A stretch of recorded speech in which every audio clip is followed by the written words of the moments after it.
old Nintendo gamer. And son.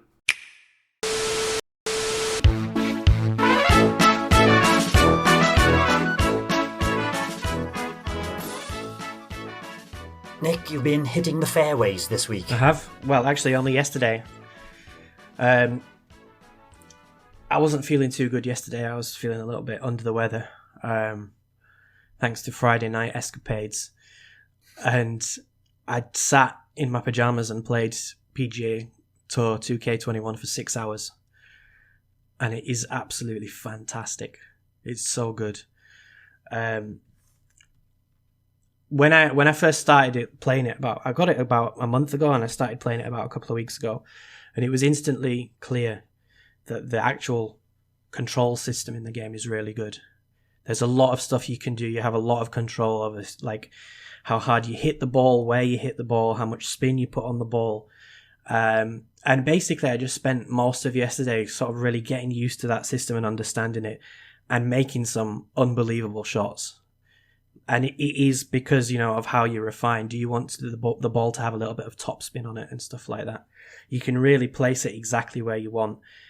But at the same time, you hit the ball with the right stick, so you pull back and then do it and hit it forward. That has to be perfect. Like, every time I've gone to try and put a little bit more power on it that way, I've messed it up badly. So you have to be really careful. It's really, because I played golf for a good 10 years when I was younger. And I do think it's definitely the closest thing to actual real golf that you can sort of simulate on a control stick. Yes, in Mario Golf, it's nice to press A, to hit the ball with the power bar and stuff like this. But this game has taken it to a whole another level, and I've been very impressed by it. I'm also impressed the fact that there's over 30 courses in the game.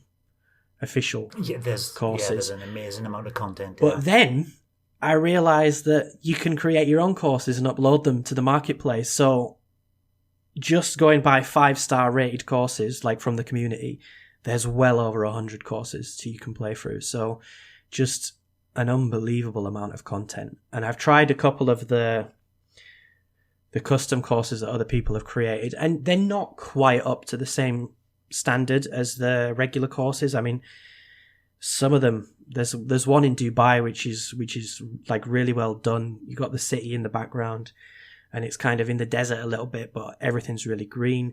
I've played a couple of courses in Scotland where it's like, you can see it's right on the coast of Scotland. Like the landscape is perfect, like how it should be and stuff like that. Lots of courses in the middle of America as well, which are like really lush and green, and just a really nice variety of different courses that you can play. Different levels of challenge, some steep courses, some kind of flat courses. The wind can absolutely play havoc with you sometimes. The placement of the pin as well. Sometimes it's not so bad. Sometimes you've got horrible like angles towards the pin. So it's just, there's so much you can play around with in terms of the actual content of the game. And just, just playing golf basically, even if you're just doing a single round. But I've really dug deep into the career mode. It's fairly, it started off quite slowly. Basically, you just start off and you have to like, some sort of like amateur tournaments. And eventually, if you place well enough, you get invited to join the PGA Tour. And then your placement in, I think it's like 30 different stages you can play. 30 different competitions.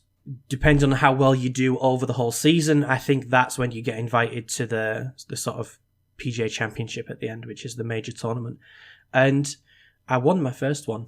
It's the last one I played. So I think it was the 9th tournament. And I came first, got 10 under in one round, which was really, really hard. But luckily the wind wasn't so bad and the course was fairly easy.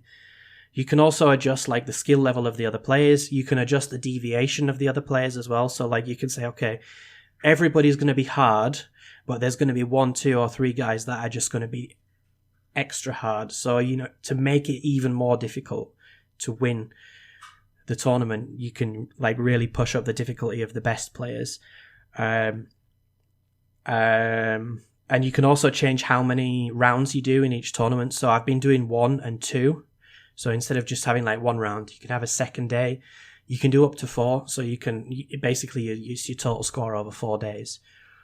There's so much to do, so many options, and just going through that career mode. I mean, you sign sponsors, you get given like little extra challenges to do, and if you win those challenges, you get extra clothes, extra clubs, stuff like that.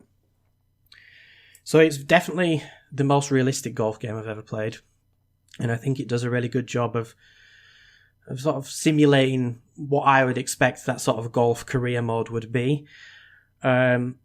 Unfortunately, it is 2K games, so there is a season pass, which I've not looked into. All of the extra clothes and clubs and everything is locked, which you can pay to unlock immediately, or you can slowly build up currency in the game. So I've been doing that. I've been building up my currency. I've managed to unlock a few different clubs and some different shirts and shoes and stuff like that. But I do think it gives that out too slowly. And every time you don't have enough money, it takes you straight to the screen. Would you like to spend real money to buy some in-game credits?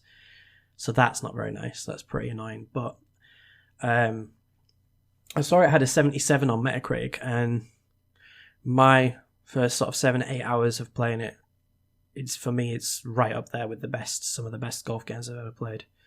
Because the mechanics are just so good. The graphics are nice as well. At times it looks really, really good. I've played around with it a little bit. Some nice visual effects as well, especially if you play in the morning or you play late in the evening, like with the sky and the sunsets and like the fog hanging around in the morning as well. Just looks really, really good. So it's on Switch, and if you're interested in a real golf game, if you can't wait for Mario Golf any longer, then I would say definitely get this, because it is a really, really solid golf game. Tons of content and excellent mechanics, and I've been extremely surprised and impressed, because I haven't played a 2K sports game before. This is my first one, and I think they've done a fantastic job with it. Definitely better than EA's efforts with Tiger Woods. It's on a whole new level for sure.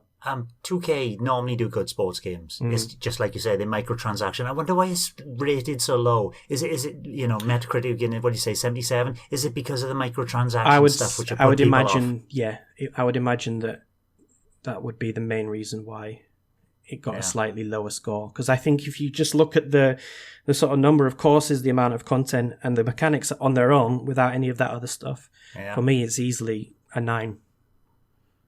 As an actual like golf game, definitely.